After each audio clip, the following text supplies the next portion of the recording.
Le numérique pour préparer le présentiel. Classe inversée. La première question qui se pose est, c'est quoi une classe inversée? On va commencer par la différencier de la classe traditionnelle.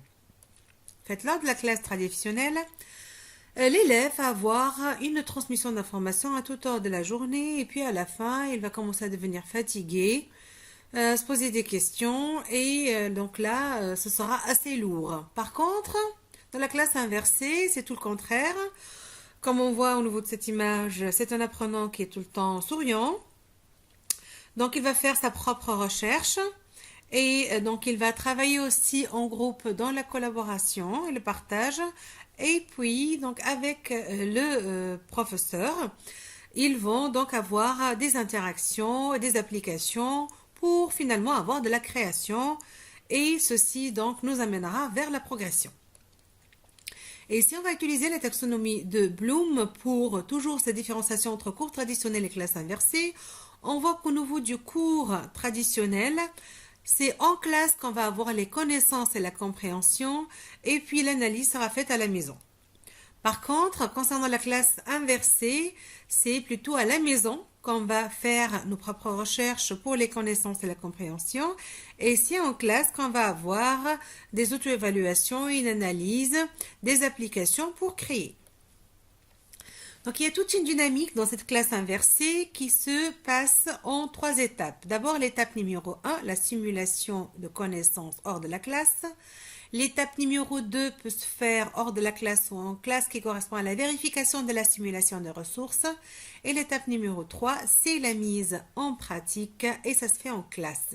Commençons par l'étape numéro 1, la simulation des connaissances. Là, ça peut se faire d'une manière tout à fait transmissive puisque l'enseignant va mettre à disposition de ses étudiants les ressources à consulter à la maison et va leur dire voilà le cours qu'on va voir après, vous pouvez le lire à la maison et puis en venant en classe, on va le voir ensemble.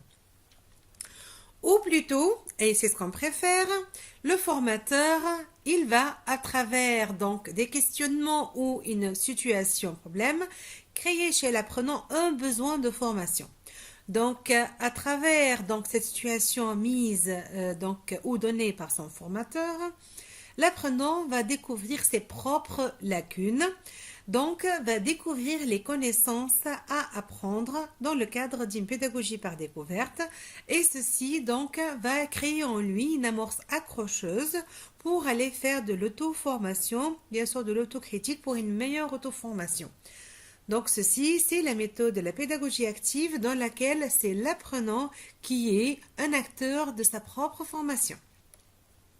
Concernant l'étape numéro 2, donc la vérification de la simulation des ressources, en fait là, il y aura un contrôle des connaissances par un questionnaire qui peut se faire soit à distance en ligne ou en classe.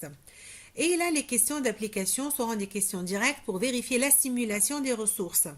Ceci servira à l'enseignant puisque le démarrage du cours servira à clarifier les points des ressources qui seraient restés obscurs. Finalement, l'étape numéro 3 correspond à la mise en pratique, ça se fait en classe. Et là, il y a des activités visant à mobiliser et combiner les connaissances et des activités d'approfondissement. Ceci à travers la production d'une trace écrite à partir d'une étude collaborative de documents. Donc là, les apprenants, ils ont fait leur propre recherche documentaire et ils vont faire une synthèse collaborative donc ils vont produire une trace écrite. Ça peut aussi se faire aussi comme activité concernant la résolution de problèmes à travers des situations présentées par le formateur en classe. Ces situations vont susciter chez l'apprenant une mobilisation et une combinaison de ressources, de connaissances pour la résolution de ce problème contextualisé. Donc, on est en plein cœur de la mise en pratique.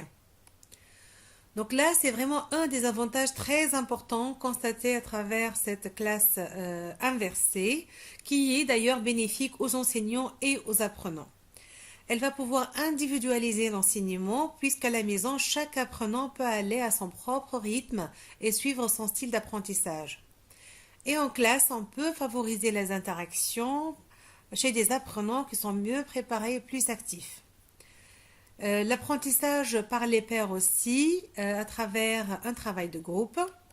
Et puisqu'on a un gain de temps en classe, on peut faire plus d'applications et on peut multiplier les évaluations formatives. Et tout ceci pour le développement d'une autonomie chez l'apprenant, puisque l'apprenant sera responsable de sa propre formation. Donc les avantages de la classe inversée sont constatés, sont bénéfiques et pour l'enseignant et pour l'apprenant. Maintenant, la question qui se pose est qu'apporte le numérique pour cette classe inversée?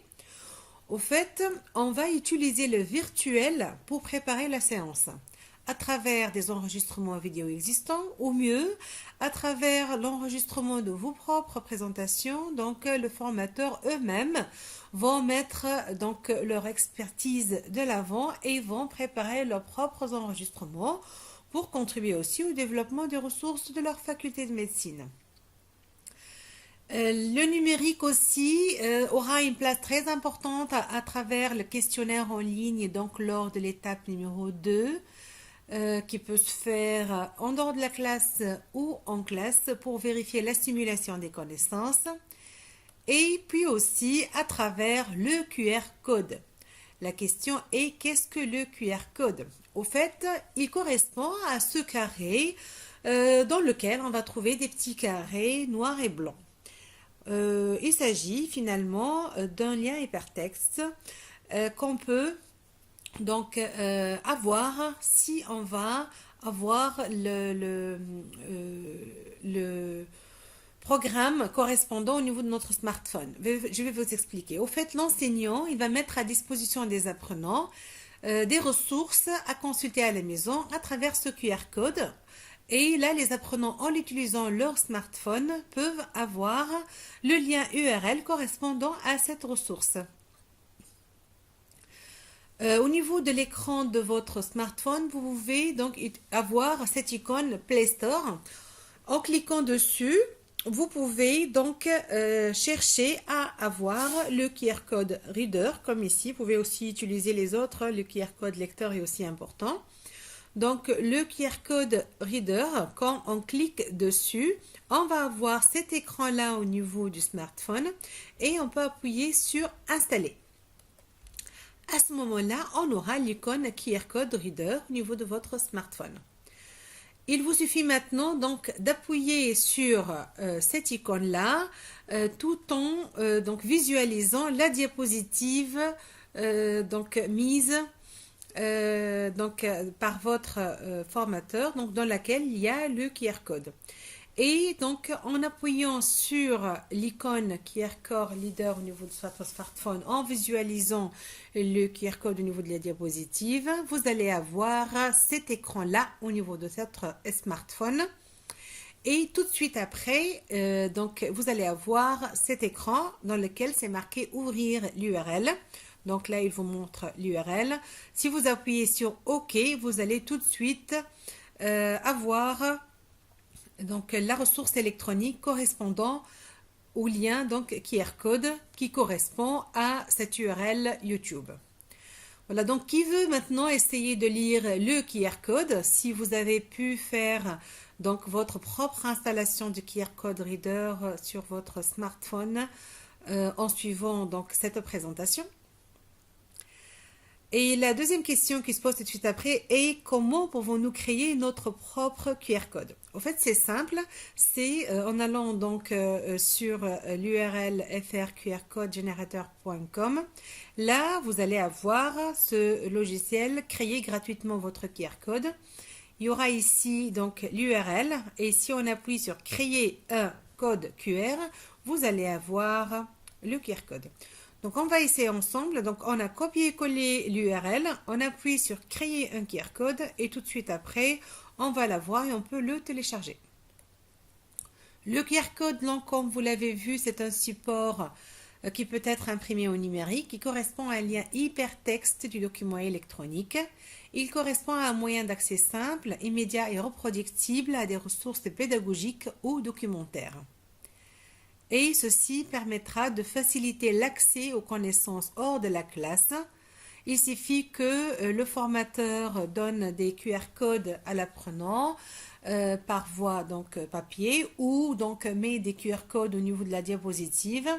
Et là, donc, l'apprenant, en utilisant son smartphone, il va tout de suite avoir la lecture numérique préalable qu'il doit faire, qui sera orientée donc dans ses recherches documentaires pour la séance d'après. Cette lecture numérique préalable permettra d'avoir des élèves rassurés, des élèves qui seront mis en situation de recherche, d'expérimentation et d'approfondissement et qui vont pouvoir avoir un travail collaboratif, tout ceci bien sûr dans le cadre d'une méthode de pédagogie active qui a été donc facilitée par la stratégie d'apprentissage classe inversée. Donc, on peut utiliser le virtuel pour préparer l'apprenant avant le cours pour le mettre plus en activité en classe. Donc, pour utiliser la classe pour une mise en pratique pour des applications. Et le numérique peut offrir des moyens pour simplifier la mise en œuvre efficace de la classe inversée. Ceci pourra favoriser l'engagement, la motivation et l'autonomie de nos apprenants. Merci pour votre écoute.